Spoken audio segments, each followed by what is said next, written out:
कल की तारीख में उपराष्ट्रपति पद का चुनाव हुआ। बी सुदर्शन रेड्डी चुनाव जीत भी जाते हैं और इसके बाद भारतीय जनता पार्टी का एक दावा वो सामने आता है। मसलन आपकी स्क्रीन पर किरण रिजिजू, उनका एक ट्वीट है। किरण सीधे तौर पर इस बात का दावा करते हैं कि इंडिया अलायंस के कुछ सदस्यों ने उनके पक्ष में मतदान किया, यानी कि एनडीए के पक्ष में, सीपी राधाकृष्णन के पक्ष में मतदान किया।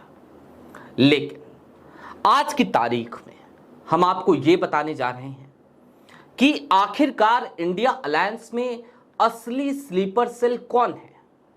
वो कौन था जिसने राहुल गांधी की पीठ में छुरा घोंपा, और जो पीठ में छुरा घोंपेगा इसकी उम्मीद बहुत पहले से थी।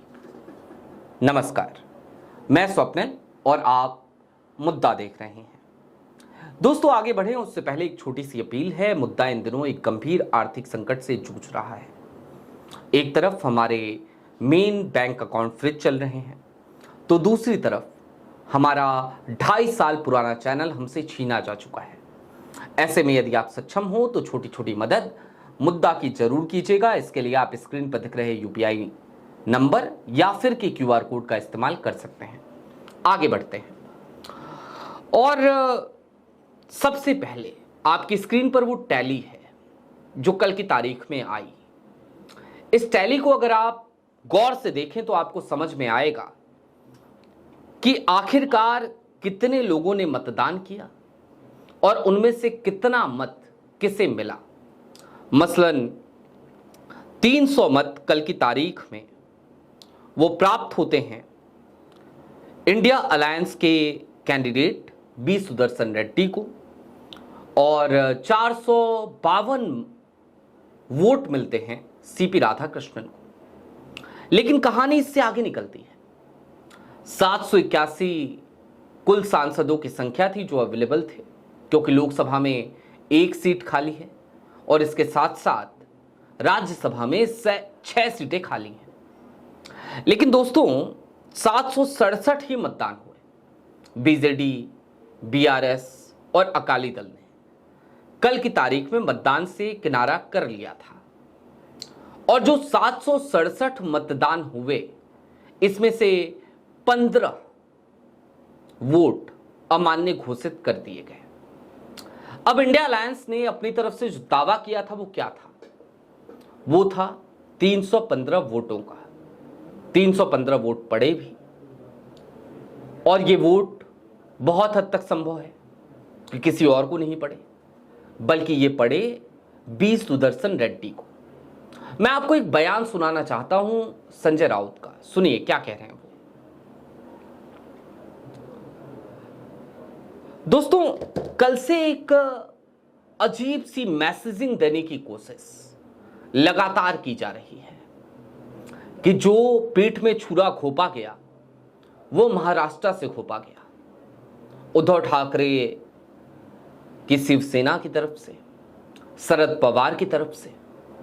लेकिन असली सच्चाई क्या है आज जरा आपको जाननी चाहिए। आम आदमी पार्टी, अरविंद केजरीवाल की पार्टी, कितने सांसद हैं आम आदमी पार्टी के? लोकसभा और राज्यसभा अगर दोनों के आंकड़ों को आप मिला लें, इंक्लूडिंग स्वाति मालीवाल, तो यह संख्या 12 की हो जाती है।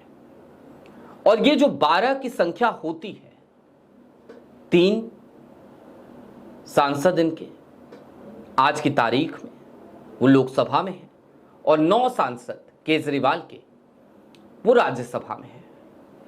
और ये 12 की संख्या और प्लस 3 इंडिपेंडेंट्स, जिसमें एमजेडएम है और 2-3 पार्टियां और हैं, जेडएमपी है, इन सब को मिलाने के बाद आंकड़ा सीधे तौर पर वहीं पहुंचता है जहां की हमें उम्मीद थी, जहां पर आज की तारीख में कुल मिलाकर सीपी राधाकृष्णन के पक्ष में 452 वोट पड़े।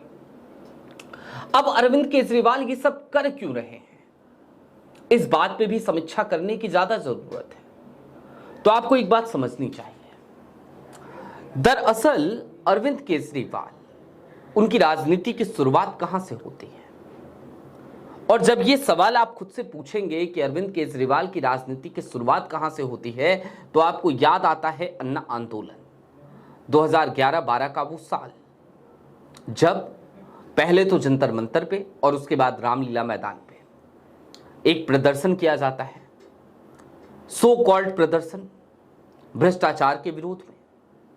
हालांकि उसके लिंक, वो नेक्सस, जब उसको खंगालेंगे तो आप पहुंच जाएंगे फिर अमेरिका तक, फिर पहुंच जाएंगे आप फोर्ड फाउंडेशन तक, और फिर आपको ये समझ में आएगा कि कैसे आज की तारीख में प्रधानमंत्री नरेंद्र मोदी देश की सत्ता पर काबिज हो सके, क्योंकि उसके पीछे यूपीओ को बदनाम करने के लिए एक पूरा षड्यंत्र रचा गया था। और उसी षड्यंत्र के जनक अगर कोई है तो वो अरविंद केजरीवाल है, वो अन्ना हजारे हैं, वो अरविंद केजरीवाल की टोली, अरविंद केजरीवाल की गैंग है।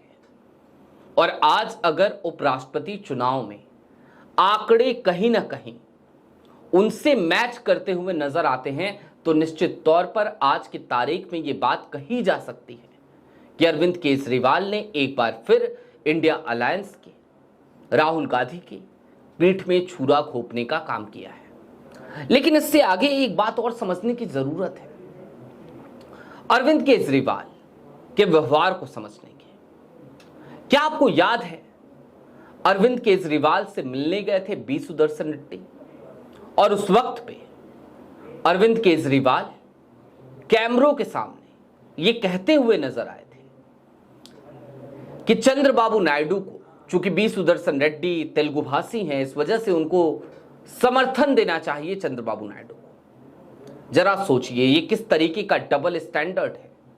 जो व्यक्ति खुद इस तरीके की डबल स्टैंडर्ड को फॉलो कर रहा हो, वो चंद्रबाबू नायडू को नसीहतें दे रहा था।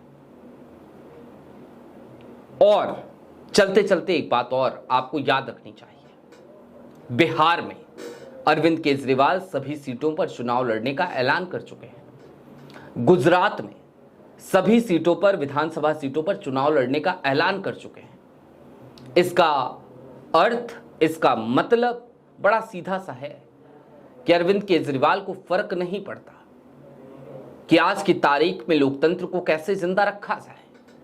अरविंद केजरीवाल को सिर्फ और सिर्फ अपना स्वार्थ दिखता है। अरविंद केजरीवाल को आज की तारीख में सिर्फ और सिर्फ या तो अपना स्वार्थ दिख रहा है, या फिर कि ये दिख रहा है कि कैसे भारतीय जनता पार्टी की मदद की जाए। केजरीवाल आज की तारीख में इसी काम में लगे हैं। बहरहाल आपकी क्या राय है हमें कमेंट बॉक्स में जरूर बताइएगा। अभी के लिए दीजिए इजाजत।